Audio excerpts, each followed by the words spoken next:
24 घंटे हर पल हर वक्त करने आपको खबरों से रूबरू।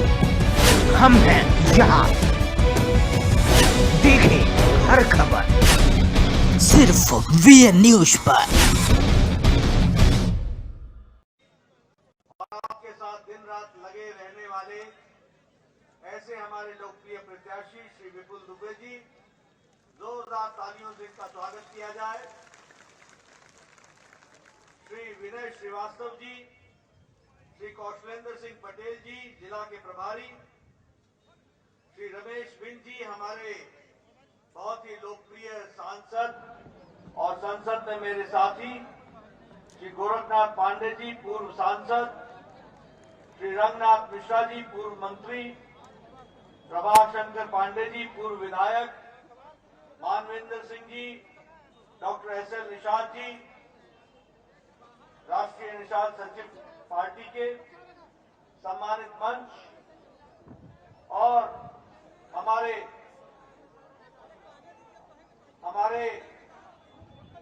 बहुत ही प्रिय ज्ञानपुर क्षेत्र के सभी वरिष्ठ सज्जन वृंद, माताएं, बहनें, बुजुर्गों, नौजवान साथियों और मीडिया के मेरे साथी, प्रिंट मीडिया, इलेक्ट्रॉनिक मीडिया के साथी, सबसे पहले तो मैं बाबा हरिहर नाथ की इस पावन धरती को नमन करता हूं।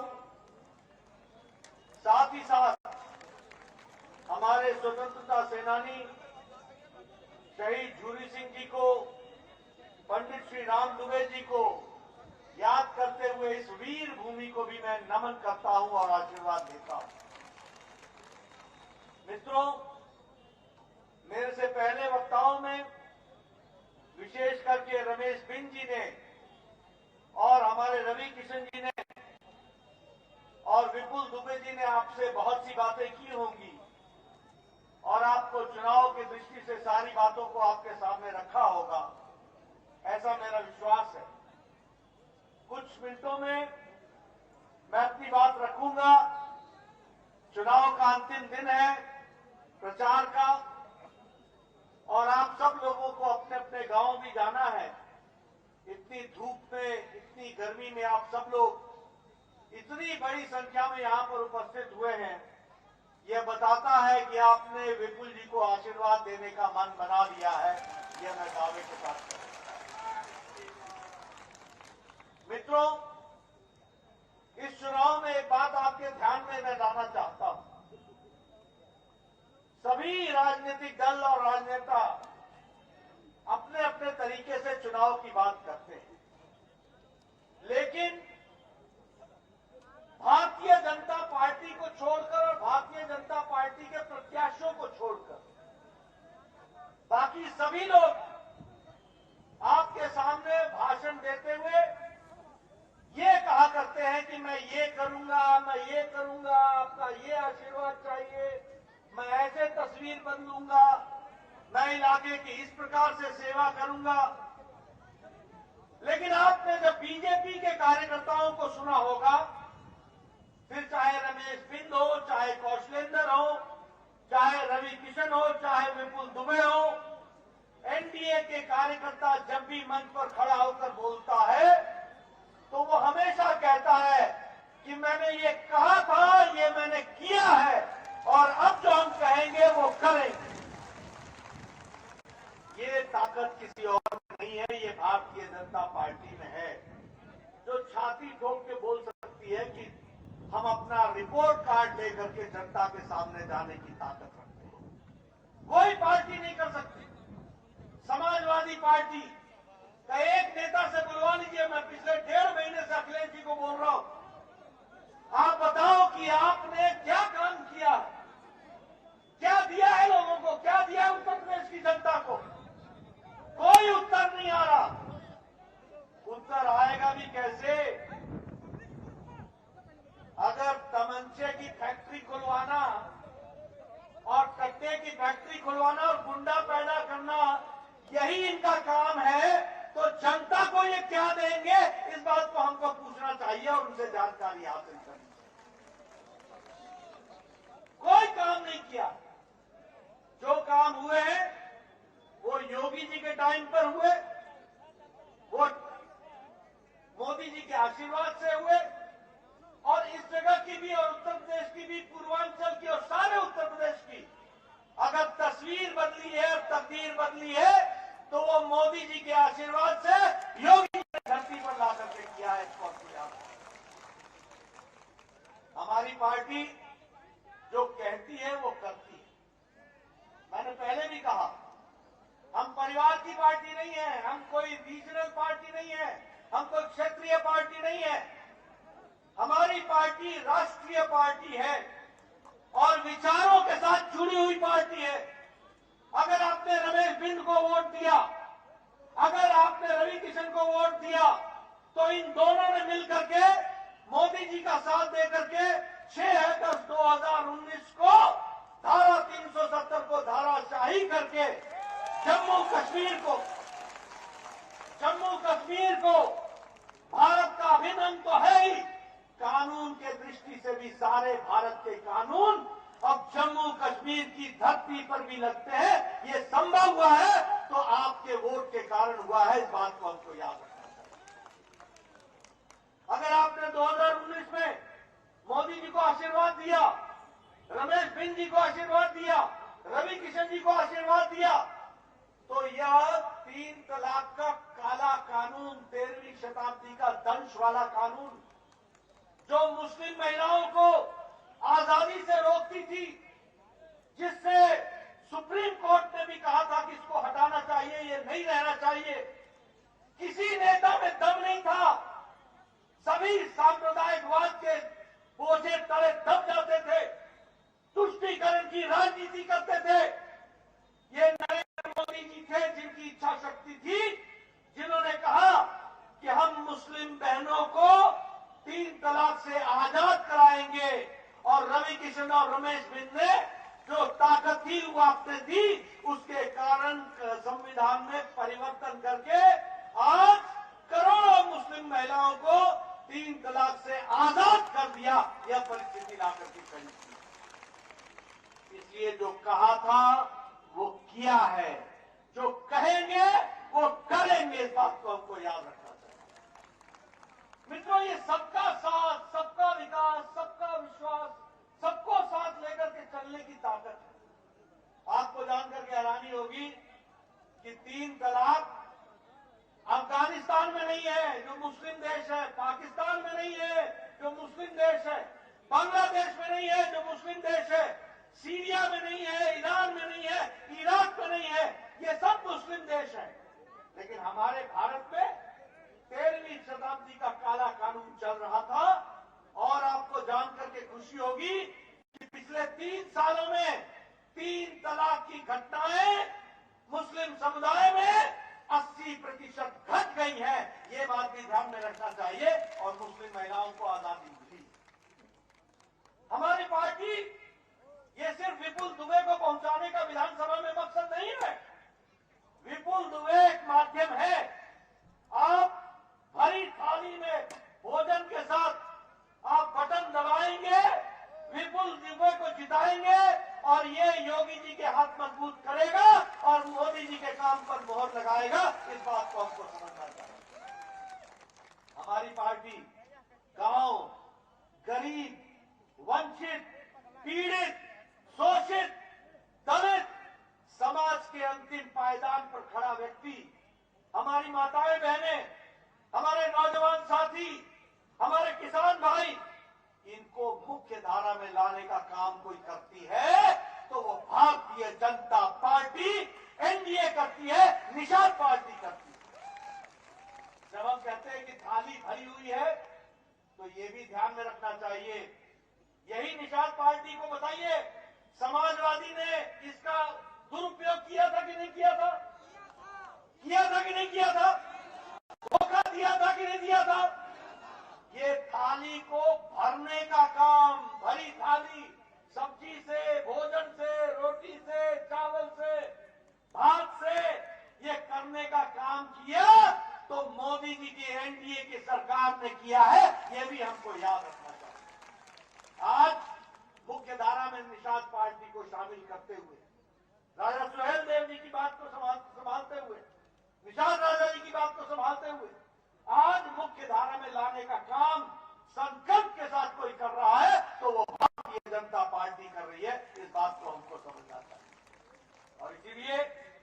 मैं जब गांव गरीब बोलता हूं, आप बताइए, ये जनधन खाता, अब मोदी जी ने जब जनधन खाता कहा था, लोगों ने मजाक बनाया, ये चांदी के चम्मच के साथ पैदा हुए अखिलेश जी और राहुल जी, जिनको गरीबी मालूम नहीं है, इन्होंने मोदी जी की बात का मजाक उड़ाया। इनको मालूम ही नहीं था कि 130 करोड़ की जनता में 2.25 करोड़ लोग ही हैं जो बैंक का फायदा लेते हैं।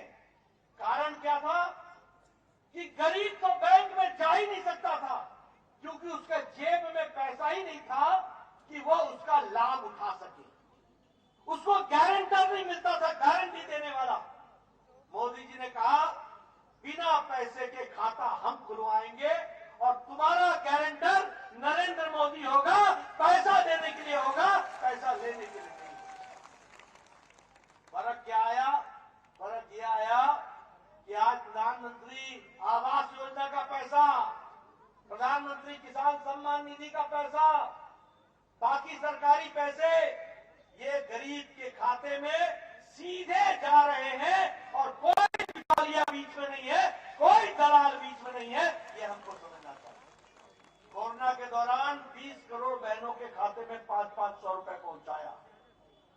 प्रधानमंत्री आवास योजना में 2.5 करोड़ लोगों को पूरे का पूरा पैसा प्रधानमंत्री आवास योजना में पहुंचाया।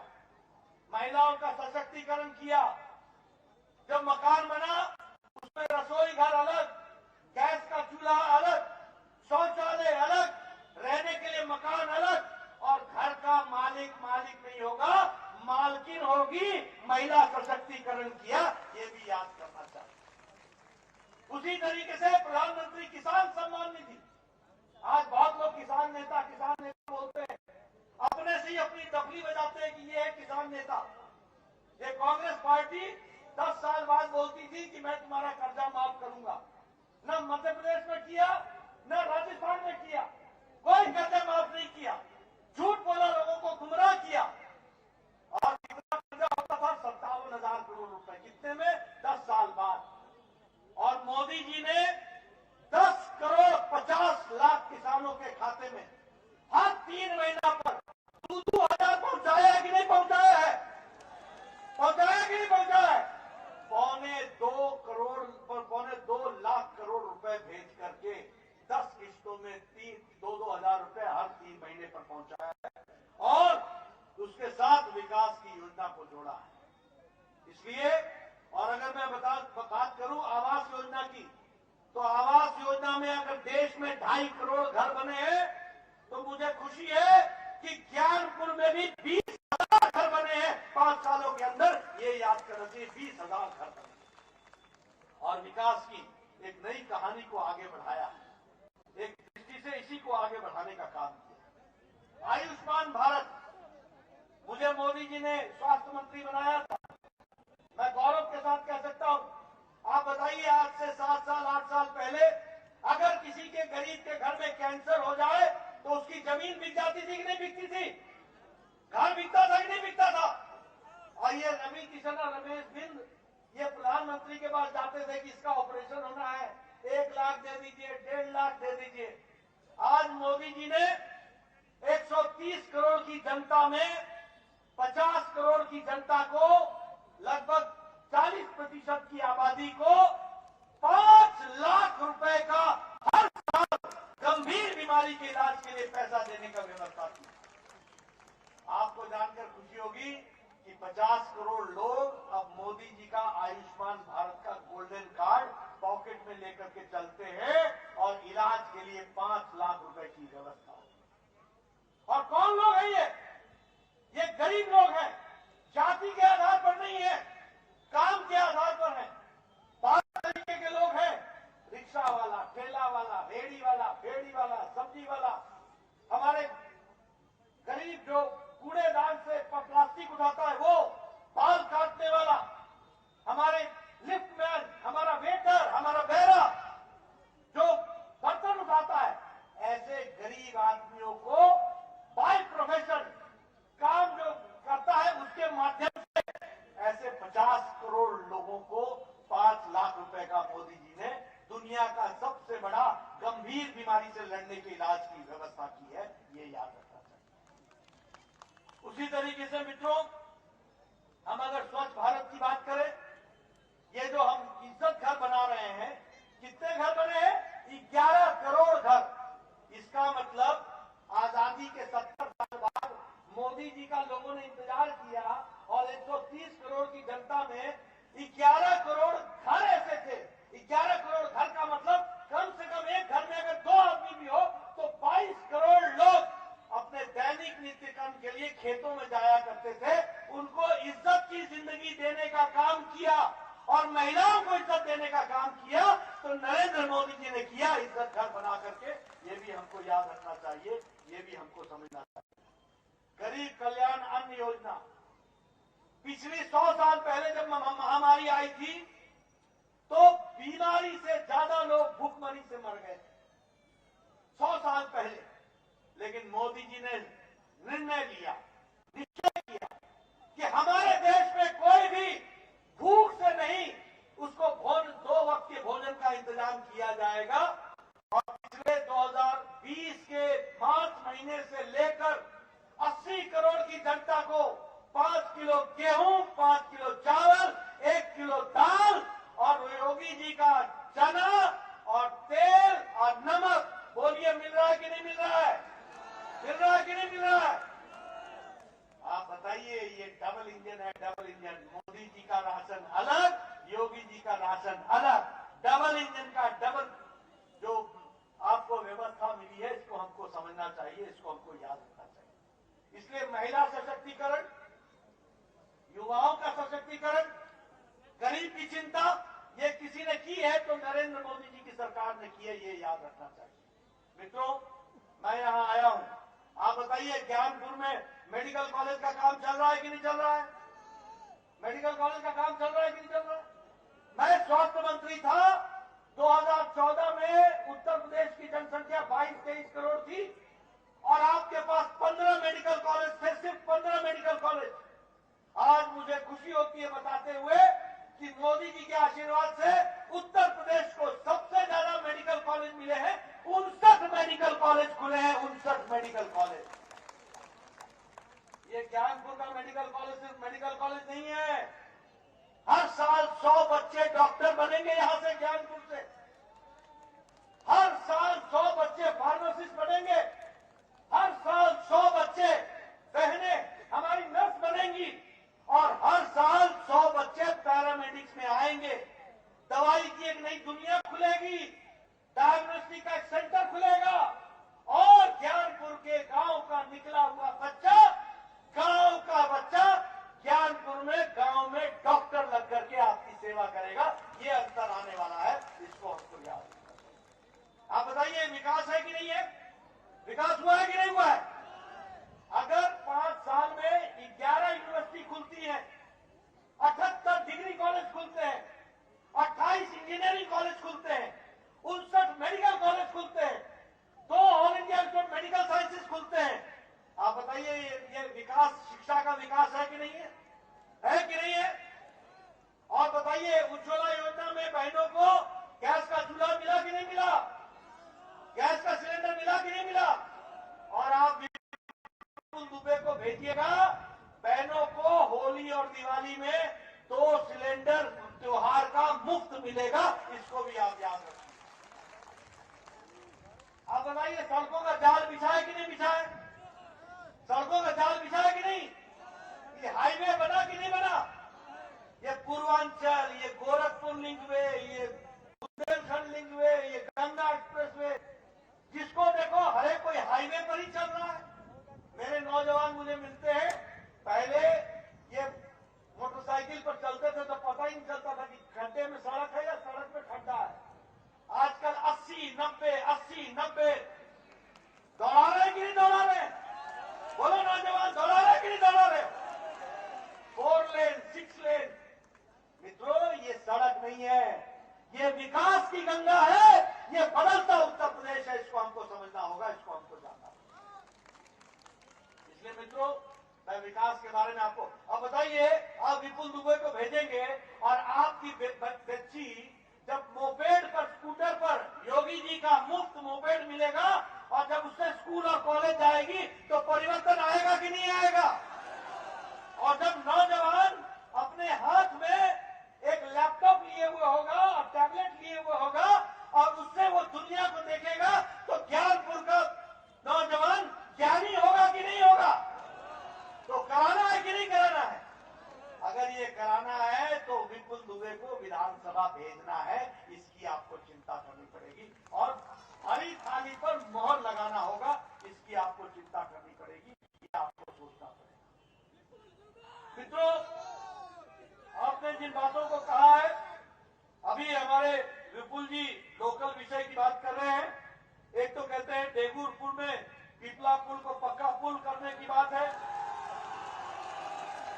और सीतामढ़ी में तहसील की बात है। अब बताइए, अब मैं चुनाव के बंधन में बंधा हूं, तो यहां से तो कुछ नहीं बोल सकता, लेकिन इतना जरूर बोल सकता हूं कि ये मोदी जी और योगी जी का राज आया है, तो जो बोलते हैं वो करते हैं, तो आगे भी जैसे होगा वैसे होगा, आप चिंता मत कीजिए। लेकिन हम यही बोल सकते हैं कि आशा है तो वो भी विपुल से है, आशा है तो वो भी योगी जी से है, और पूरा करेंगे तो मोदी जी पूरा करेंगे। इस बात को हमको याद रखना चाहिए। मित्रों, फिर चाहे वो फ्लाईओवर का कंस्ट्रक्शन गोपीगंज का हो, फिर चाहे वो कम्युनिटी टॉयलेट बनाने का विषय हो, चाहे वो ओवरब्रिज बनने का कंस्ट्रक्शन का विषय हो। बताइए, गंगा पर कंस्ट्रक्शन का काम मिर्जापुर से रामपुर को जोड़ने का शुरू हो रहा है कि नहीं हो रहा है? हो रहा है कि नहीं शुरू? तो उसको करना हो तो उसका लाइसेंस विपुल दुबे है, याद रखिएगा, इसको हमको आगे बढ़ाना है। इसलिए मित्रों, चाहे जनता का सशक्तिकरण हो, चाहे इलाके का विकास हो, यह विकास का काम भारतीय जनता पार्टी कर सकती है। लेकिन मैं यहां पर इससे ज्यादा आपसे मांगने आया। मित्रों, आज उत्तर प्रदेश आर्थिक जगत में 7वें नंबर से उठ करके दूसरे नंबर पर योगी जी ने 5 साल में पहुंचाया, और एक बार विपुल को भेजोगे तो पहले नंबर पर उत्तर प्रदेश उत्तम प्रदेश बन जाएगा। करना है कि नहीं करना है? करना है कि नहीं करना है? अगर ये विकास करना है, अगर ये तस्वीर और तकदीर बदलनी है, तो एक बात ध्यान रखना कि उत्तर प्रदेश का कानून व्यवस्था बरकरार रखने की जरूरत है। आप बताइए, अखिलेश जी के जमाने में माफिया राज था कि नहीं था? माफिया राज था कि नहीं था? आपके इलाके में भी माफिया थे कि नहीं थे? मैं नाम नहीं लूंगा, लेकिन आजकल हाथ जोड़ करके प्रत्याशी बन के घूम रहे हैं। मालूम है ना इनका भी रिकॉर्ड? मालूम है ना? ऐसे लोगों को भेजोगे? ये इनकी वंशावली ऐसी है भैया, ऊपर से शुरू करोगे तो नीचे तक। अभी मेरे से समाजवादी पार्टी के एक व्यक्ति ने कहा कि समाजवादी पार्टी के लोग गुंडे हैं। मैंने कहा ये तो बड़ा हल्का शब्द इस्तेमाल कर दिया। समाजवादी और गुंडा ये तो पर्यायवाची है, एक ही शब्द के दो मतलब है। समाजवादी कार्यकर्ता हो और गुंडा ना हो, ये संभव ही नहीं है। ये तो दोनों मिले हुए हैं, एक ही चीज है भैया। और कहने के लिए नहीं कह रहा हूं। आप बताइए, अखिलेश जी के राज्य में अतीक अहमद दंदनाता था कि नहीं दंदनाता था? बोलो, दंदनाता था कि नहीं दंदनाता था? ये आजम खान दंदनाता था कि नहीं दंदनाता था? आप बताइए, ये मुख्तार अंसारी दंदनाता था कि नहीं दंदनाता था? बोलो ना भैया, दंदनाता था कि नहीं? अब देखो, व्यक्ति वही, कानून वही, जुर्म वही, मुजरिम वही, और मुजरिम के साथ साथ अगर व्यक्ति अलग होता है, अगर व्यक्ति सरकार में अलग होता है, तो निर्णय अलग होता है। जो लोग अखिलेश के जमाने में दंड ना रहे थे, वो आज योगी जी के जमाने में जेल में गुल्ली डंडा खेल रहे हैं, गुल्ली डंडा। इसलिए आपको मैं बताऊं, मुजफ्फरनगर का दंगा हुआ था कि नहीं हुआ था? बताइए, अखिलेश के जमाने में 200 दंगे हुए थे कि नहीं हुए थे? और योगी जी के टाइम पर एक भी दंगा नहीं हुआ है, एक भी दंगा नहीं हुआ है। ये एक भी दंगा नहीं हुआ ना? ये फर्क है शासन का और नेता का और पार्टी का। आप बताइए, उत्तर प्रदेश को दंगा रहित रखना है कि नहीं रखना है?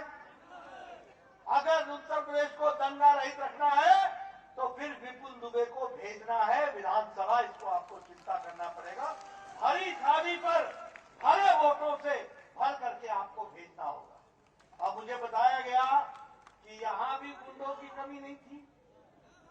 अब मुझे मैं नाम नहीं लूंगा क्योंकि अच्छा नहीं लगता कि मेरे मुंह से नाम निकले, लेकिन आजकल के प्रत्याशी और बाकी सब लोग भी यही काम करते थे कि नहीं करते थे?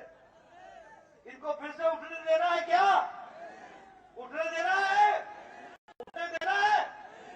अगर नहीं देना है तो विपुल दुबे को भेजना है, इसकी आपको चिंता करनी। मुजफ्फरनगर में 5,000 लोगों ने पलायन किया। कैराना से 60 परिवार अपना जमीन बेच करके, घर बेच के चले गए। योगी जी आए तो वो वापस आए। 92 लोगों की जाने गई।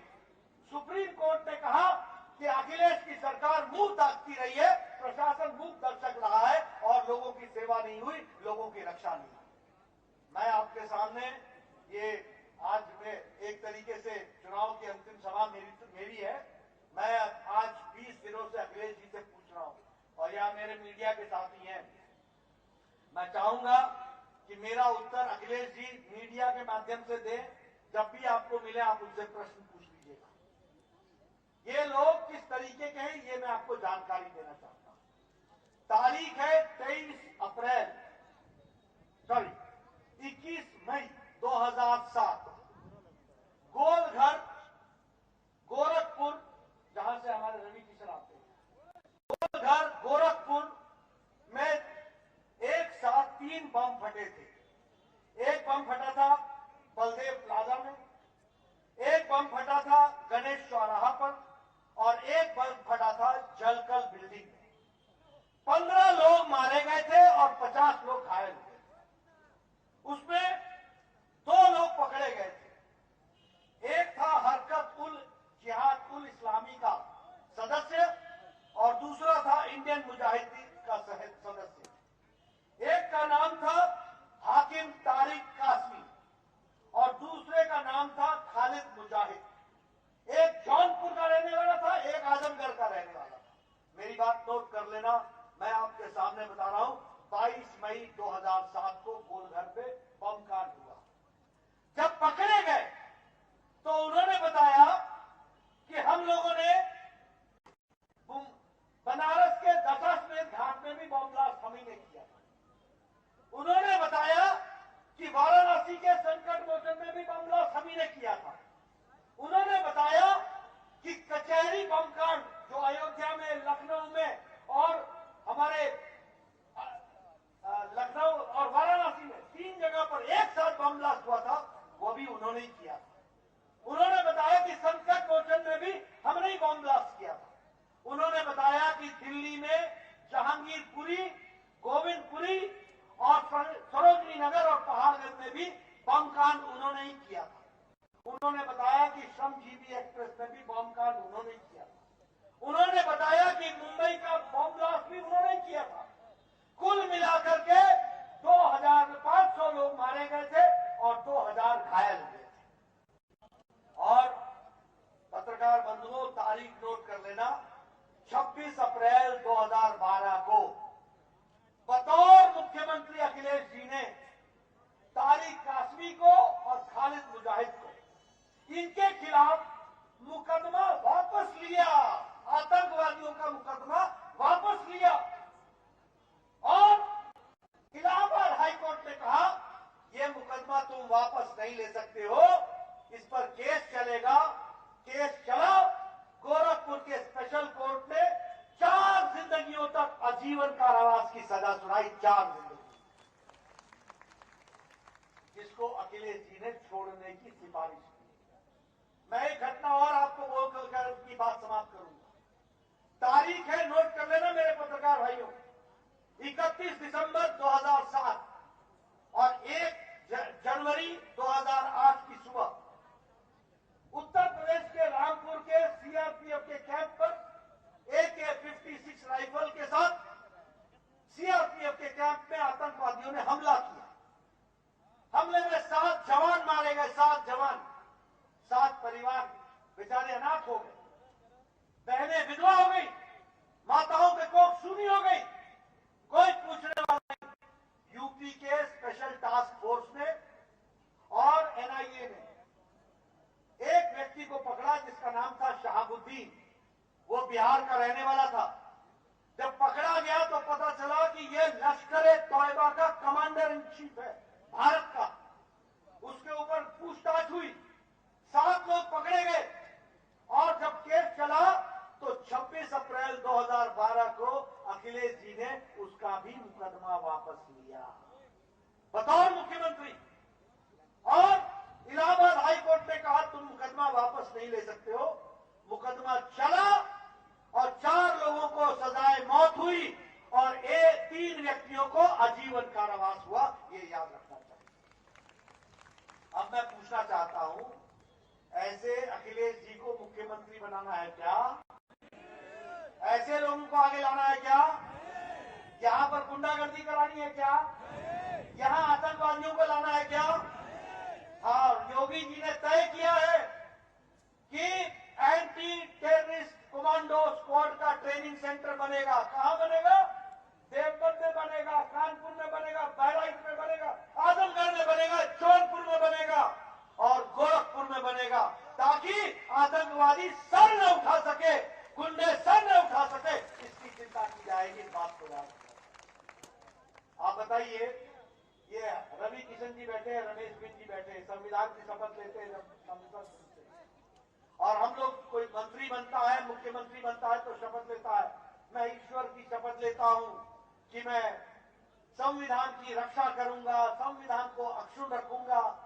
अखिलेश जी क्या शपथ लेंगे या क्या शपथ लेते थे?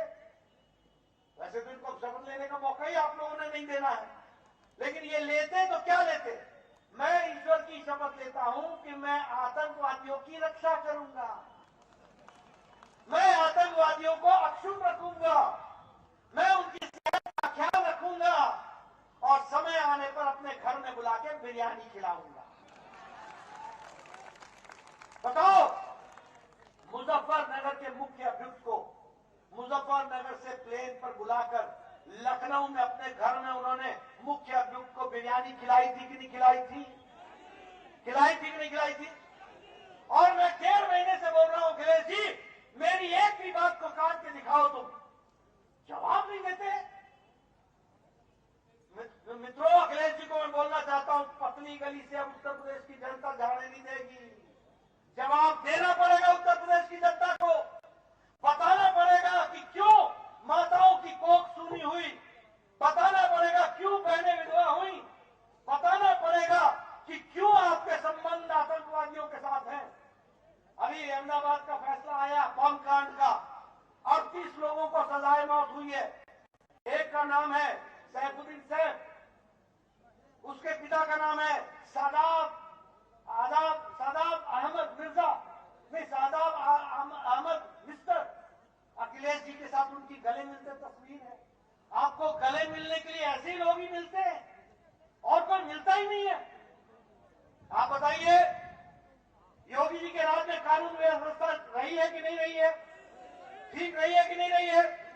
माताएं बहनें सुरक्षित है कि नहीं है? आतंकवादी बाहर है कि नहीं है? आतंकवादी उत्तर प्रदेश से बाहर है कि नहीं है?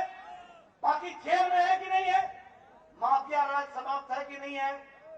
इसलिए मित्रों, ये सबको अगर बरकरार रखना है, अगर यहां मेडिकल कॉलेज चाहते हो, अगर विकास चाहते हो, अगर आप विकास के साथ अपने आप को जोड़ना चाहते हो, तो रास्ता एक है और एक है और एक है, वह है विपुल दुबे, विपुल दुबे, विपुल दुबे।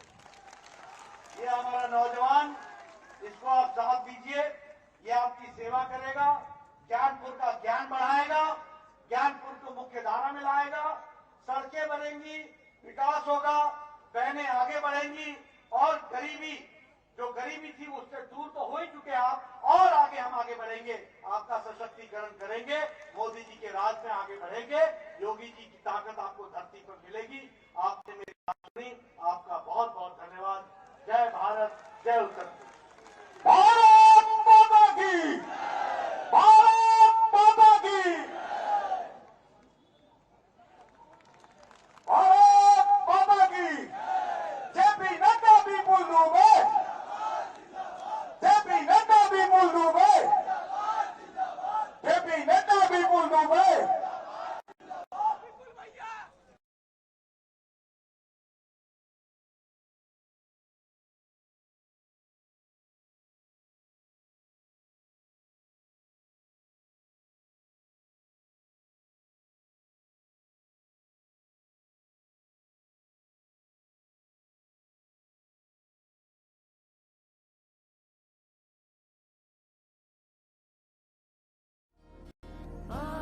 आजादी सन 1947, उम्मीदों की आजादी। लेकिन आजादी के मायने कुछ बदल गए हैं। भ्रष्टाचार, भूखमरी, गरीबी, बेरोजगारी, रिश्वतखोरी, लूटपाट। क्या यही है हमारे सपनों का देश, जो कभी सोने की चिड़िया कहलाता था? बदलाव लाना होगा, सोच बदलनी होगी।